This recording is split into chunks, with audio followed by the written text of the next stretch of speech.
It's been over a week since I have posted a video. It's been a while since I have picked up the camera.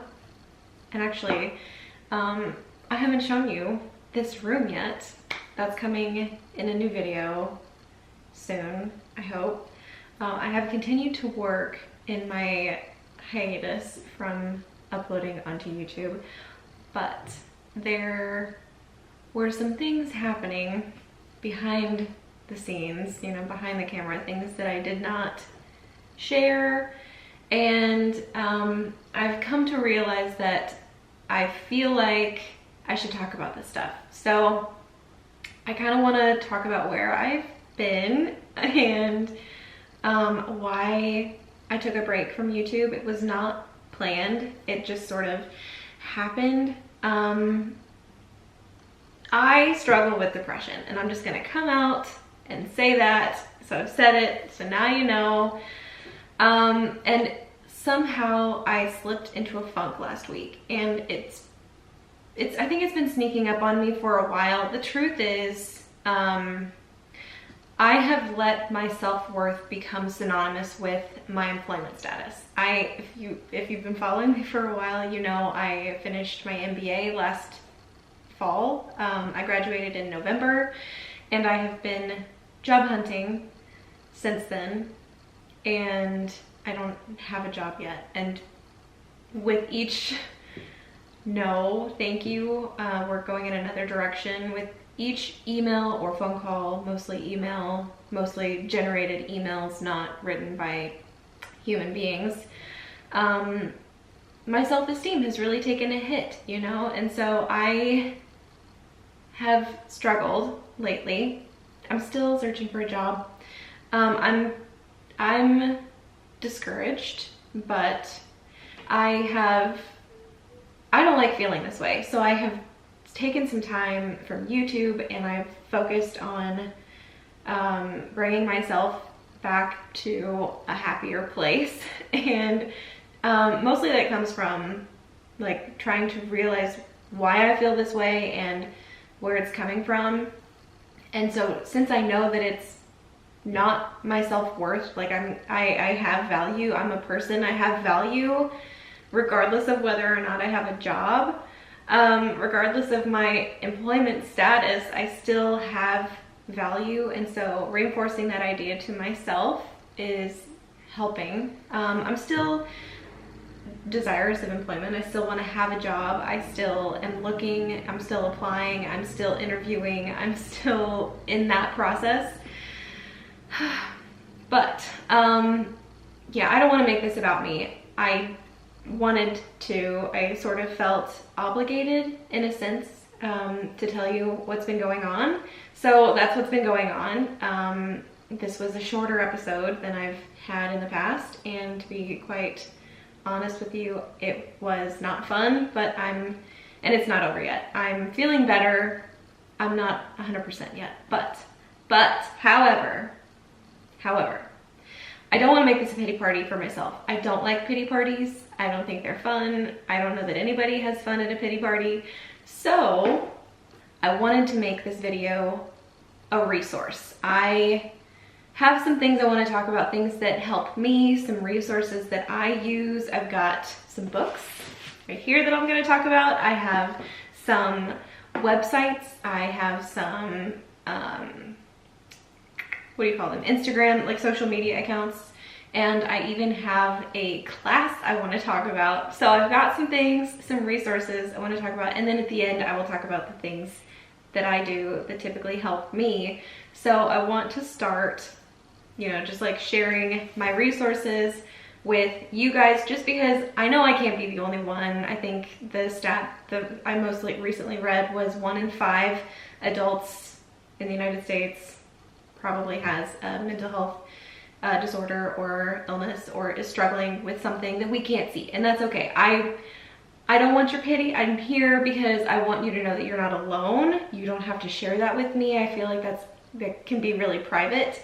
But since I have been putting my life on the internet and I have basically disappeared, I wanted to take this opportunity to be open about this topic and talk about the resources. So I want to get into talking about some resources just so you guys have access to some of these things that help me, and if you have resources that you like to use, things that have helped you in the past, then please, if you feel comfortable sharing those, leave those in a comment. But for now, I'm just gonna get into the resources. So that's where I've been, how I've been feeling, and I'm ready to move on now to the important stuff.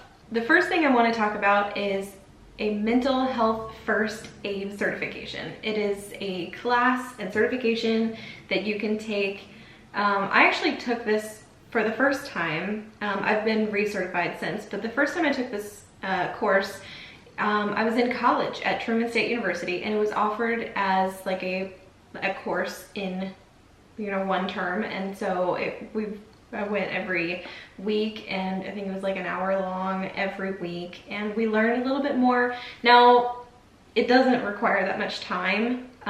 It was sort of like a wasted amount of time in my college course, I kind of felt like, but I had the time then because I was a college kid. So, but in the recertification thing, I realized just how short and simple, but very full of information the course is. So I'm gonna link to all of these resources in the description box. I'm gonna try to be really good about that. But one of the key takeaways that I learned from this mental health first aid course is that some of the things that you say to people who come to you and open up to you that they are having a problem, some of the things that might come to you that you might want to say to them are actually not helpful. And sometimes they're more harmful than helpful, but you don't realize how harmful that they really are. And this course really opened my eyes to that, because sometimes they were even things that I would say to myself, and that's not fair to me, let alone other people who would come to me for help. So this mental health first aid course sort of puts into perspective the things that you can do and can say, things that you should look for to help people, and it sort of helps you to be reflective. Is my behavior more harmful than helpful?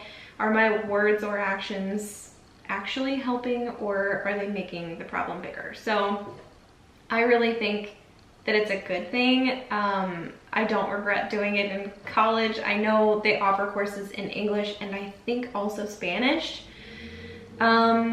But I don't even know if this is like a widely known thing. I had never heard of it before I took the course in college, but I loved it, and I have since been recertified. So this is something that I would encourage everyone to do, especially if you have friends who suffer with these kinds of things, or if you suffer with these kinds of things, maybe this will help you help yourself.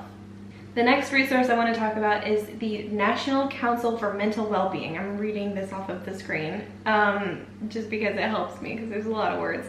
You can actually access information about the mental health first aid that I was just talking about. You can access that from this webpage. I'm also linking to the course or directly to that page, but you can access that here. They've got topics about addictions or criminal justice, the healthcare reform regarding mental health care, everything from Medicaid and Medicare to mental health first aid, opioid use disorders, even tobacco cessation and suicide prevention. So this database of sorts is just full of information. It's very, very helpful if you're looking to learn about some of these things.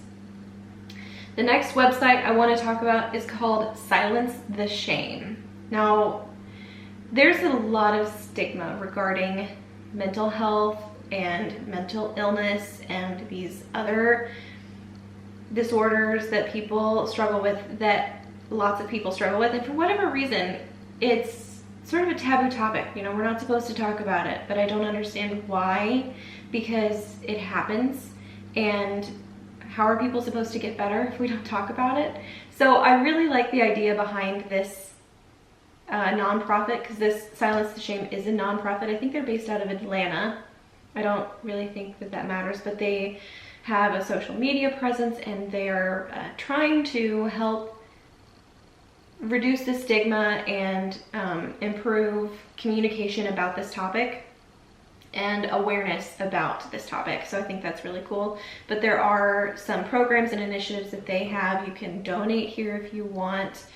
And I think they have a special like holiday. Yeah, Silence the Shame Day is May 5th. So yeah, May is Mental Health Awareness Month. I'm not doing this in May, I'm doing this now because this is when it's impacted me. I'm not gonna wait for that. I think that's silly, but we can all get ready for Silence the Shame Day. And I think that their logo is really cool. It's got a butterfly. I think it's really cool. Anyway, this is a new resource to me, so I'm sharing this with you as I'm learning about it, because I learned about it recently from another YouTuber who actually posted her video yesterday. As I'm filming this, I think she posted it yesterday. And I'll link to her video too. I really like it when people open up and talk about what's going on in their lives, and it's not a, hi, how are you? Oh, I'm fine, even when you're not. Because how are we supposed to know? How are we supposed to be your friend if we don't know what's wrong? You know, so anyway. I really like the idea of silencing the shame and talking about this topic. So now we're gonna move from websites to social media accounts, but this next resource that I'm going to talk about is, it's a newer initiative, I think. It's called Seize the Awkward, and they have both a website and an Instagram presence. I think that their Instagram is more helpful and interactive than their website. Their website is sort of basic, but the idea behind Seize the Awkward is these conversations are awkward. You know, you have a friend in your friend group and you notice something's weird and you don't know how to approach this topic with them, and you ask them, hey, how are you doing? And they say, oh, I'm fine, but they still seem odd or off. And so their Instagram posts and reels are like sort of how-tos about how to approach a topic with your friend, even though it's awkward. And the idea behind it is to seize the awkward moment and, you know, live it for what it is and appreciate it for what it is, but take advantage of the awkward moment with your friend and just actually like break through that barrier and have that conversation and make it meaningful. So I think that it's helpful. They have a lot of other resources on their account, so you can even like text a number if you need help now, and so I think that's really cool. Toward the end, I will share some of the emergency resources if those are something that you need.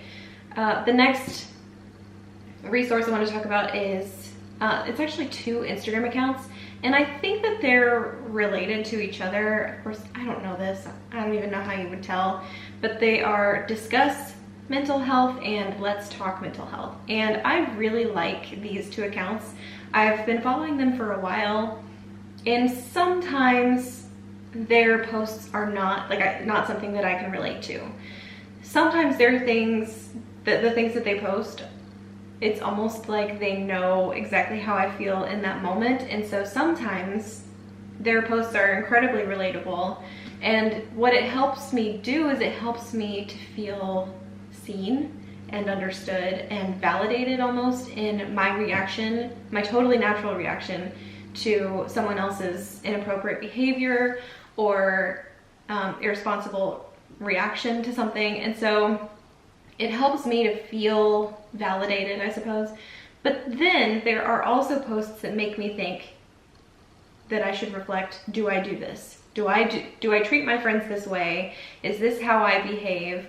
And so they are mostly graphics that describe harmful behaviors, natural responses to those behaviors, and they kind of encourage me to reflect on my own behavior. And yeah, I would call it thought-provoking content. I wouldn't call it a lot of help, except I find validation to be very helpful in some cases. So that's why I wanted to talk about those here. And now I have 3 books I want to talk about. So the first book I want to talk about is called How to Say No Without Feeling Guilty. And Saying no makes you feel like a bad person sometimes. And I think this even says, where does it say this? On the front it says, how to say no without feeling guilty and say yes to more time, more joy, and what matters to you, or what matters most to you. But I bookmarked this page. Family members deserve our love and emotional support, but not every last ounce of our time and energy. We may have to work for a living, but we don't have to be exploited, undervalued, or degraded. And I really think that that resonates, because sometimes it's hard for me to say no to things, especially because of my current employment status. And so feeling like I don't have anything better to do because I don't have a job, I have to say yes. And so I have to say yes, but this book says I can say no. So prioritizing our own well-being, I think, is a general idea in this book, and I really like that. The next book I want to talk about is called 10% Happier. If you have heard of this book or Dan Harris actually had a panic attack on live TV, and like national television, and so it was a big deal, and this was a long time ago now, I think. And he kind of went on this journey of self-discovery and how do I find help that works, and he was looking for self-help. This book is basically a memoir of his search for a solution and how he found help and what helps him. And so I think it's mostly like meditation that helps him. But what I really like is his honesty in this, and it's sort of funny, but he's very honest in this book. So I appreciate that book, because reading about someone else who has similar issues and struggles, especially on a huge scale, is, you know, it's relatable. The last book I want to talk about is called Better Than Before. Now this book is mostly about making and breaking habits. So if you have bad habits, I've got a few of them. This will help you learn how to break your bad habits. This will help you to instill better habits, good habits, and generally build a happier life. And don't we all want to be happier? I mean, Brené Brown quoted this, "A force for real change." So she thinks that this is helpful. This was written by Gretchen Rubin, who also wrote The Happiness Project, which I have not read, and I don't even think we own that. But I think changing habits and instilling better habits is always a good thing, and I think that that helps. But now I want to talk about some of the things that help me. And these are, I'm not a therapist. These are just things that I know that make me feel a little bit better when I notice that I'm falling into this slump. So being productive always helps me. Making something or doing something that has a tangible result at the end, like cooking or creating, always makes me feel 10 times better. Making a list, things to do, things that make me happy, a list of things that I've accomplished, things that are positive in nature, not ways that I failed to, that's not good, but ways that I have succeeded today, or things that I'm grateful for. And also like gratitude journaling are major things that help me.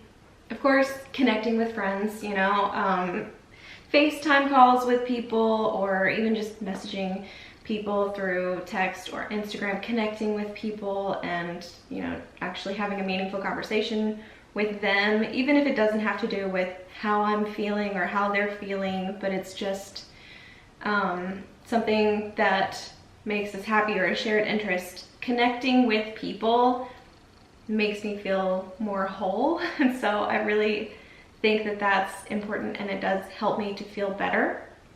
Reading a favorite book. I recently started rereading Pride and Prejudice because it makes me so happy.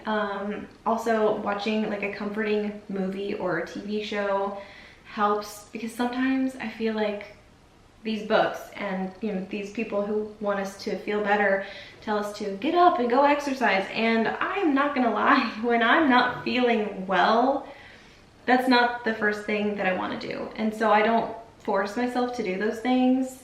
I force myself to go outside and spend some time in the sun. I'll take my dogs on a walk, and that helps.